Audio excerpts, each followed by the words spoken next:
오늘은 민수기 22장에서 23장까지의 말씀을 함께 나누도록 하겠습니다. 지금 광야에서 이스라엘 백성들은 이 모압 평지에 진을 치고 있습니다. 그런데 이제 당시 모압 왕이었던 발락이라는 사람이 이 이스라엘 백성을 보고 이제 두려움에 떨고 있죠. 출애굽 2세대들의 이제 여러 승전 행보, 전쟁에서 여러 승전했던 그 소식을 듣고서 불안해했던 것 같습니다.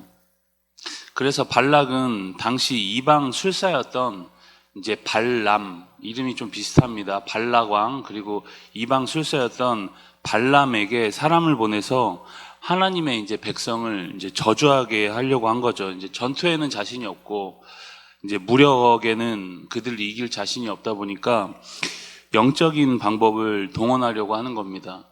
그런데 저주를 준비하던 발람에게 이제 하나님이 임하셔서 이제 이렇게 말씀하죠. 모압 귀족들과 함께 가지도 말고 저주하지도 말라. 그렇게 이제 이야기하는 겁니다.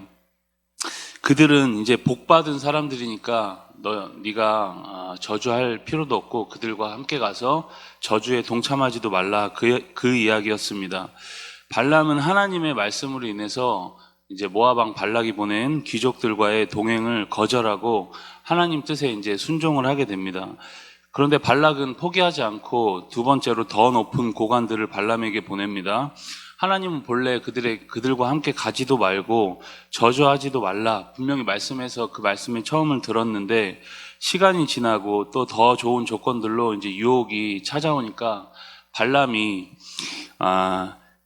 하나님께 다시 한번 분명 하나님은 가지도 말고 그들을 저주하지도 말라고 말씀했는데 다시 한번 답을 구하게 되죠.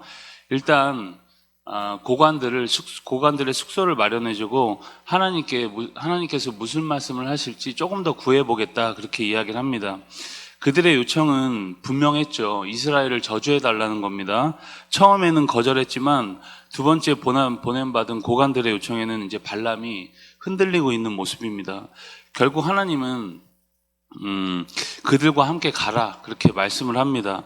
그들을 이제 따라가게 되죠. 그런데 가는 중에 이제 발람이 타고 가던 그 나귀가 여호와의 사자를 보고 놀라서 이제 길에서 벗어나게 됩니다.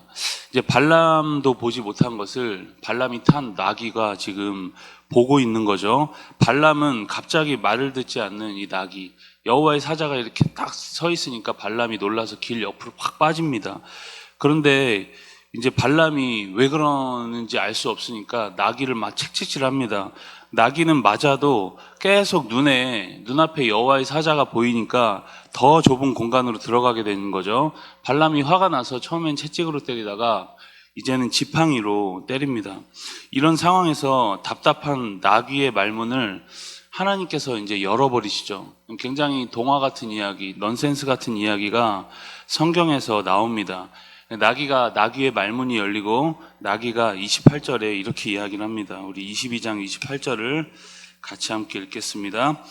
여호와께서 나귀의 입을 여시니 발람에게 이르되 내가 당신에게 무엇을 하였기에 나를 이같이 3번 때리느냐.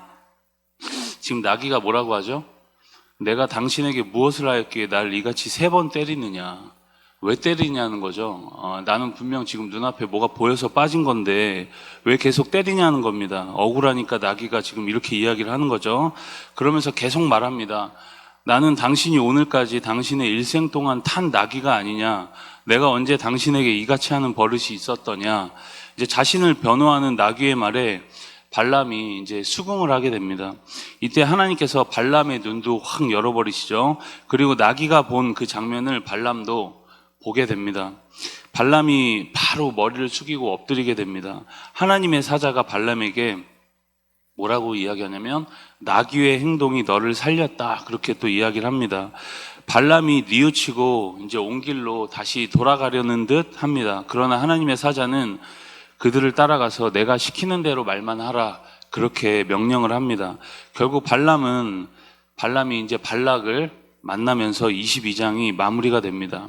23장으로 가시면 이제 모압 왕 발락이 발람을 데리고 이스라엘을 저주하기 위해서 바알의 신당, 바알의 산당, 그리고 비스가 꼭대기, 부올산 꼭대기, 이 세 곳을 차례로 옮겨 다닙니다.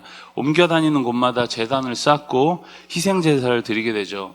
발람은 자신이 저주해야 할 이스라엘이 어떤 민족인지 정확히 알지 못했고 또다시 많은 재물에 현혹이 되어서 이스라엘을 저주하려고 합니다. 그러나 하나님이 발람의 입을 막아버리시죠. 이스라엘은 우리가 잘 알다시피 다른 나라와 별반 다를 것이 없는 똑같이 부족한 민족들이었고 죄악된 민족들이었습니다.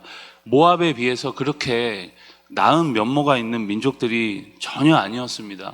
그런데 하나님은 그런 이스라엘의 죄를 낱낱이 다 까발리고 그들을 저주하려는 발람의 계획을 막으시는 거죠. 결국 발람은 이스라엘을 저주하지 못합니다. 우리 8절로 23장 8절로 10절까지도 우리 함께 읽습니다. 하나님이 저주하지 않으신 자를 내가 어찌 저주하며 여호와께서 꾸짖지 않으신 자를 내가 어찌 꾸짖으랴. 내가 바위 위에서 그들을 보며 작은 산에서 그들을 바라보니 이 백성은 홀로 살 것이라. 그를 여러 민족 중에 하나로 여기지 않으리로다. 야곱의 티끌을 누가 능히 세며 이스라엘 4분의 1을 누가 능히 셀고 나는 의인의 죽음을 죽기 원하며 나의 종말이 그와 같기를 바라노라. 여러분, 저주가 아니라 지금 뭐라고 하고 있죠? 축복을 하고 있는 말씀입니다. 저주가 아니라 하나님이 주신 그 마음대로 축복을 하고 있는 모습입니다. 이스라엘은 단순히 여러 민족 중에 하나가 아니다라는 겁니다.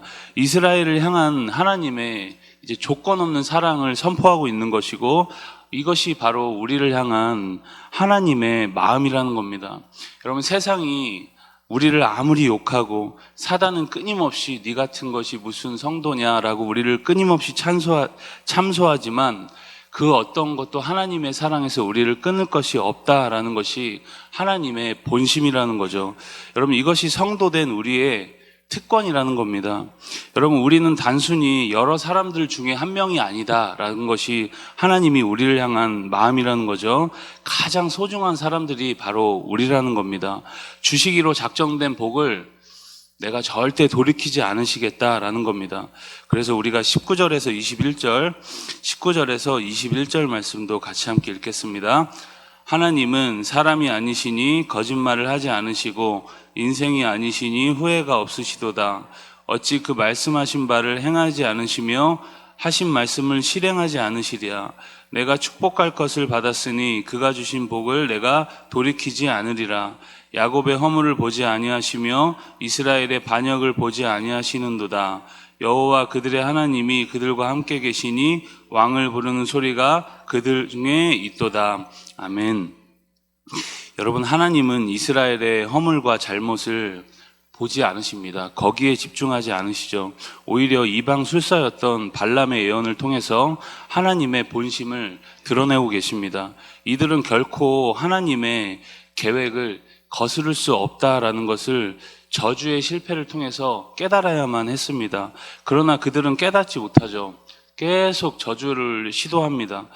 사실 이러한 모습은 우리의 모습이었다는 거죠. 하나님의 손길이 우리 삶에 미치고 있음에도 깨닫지 못하는 겁니다.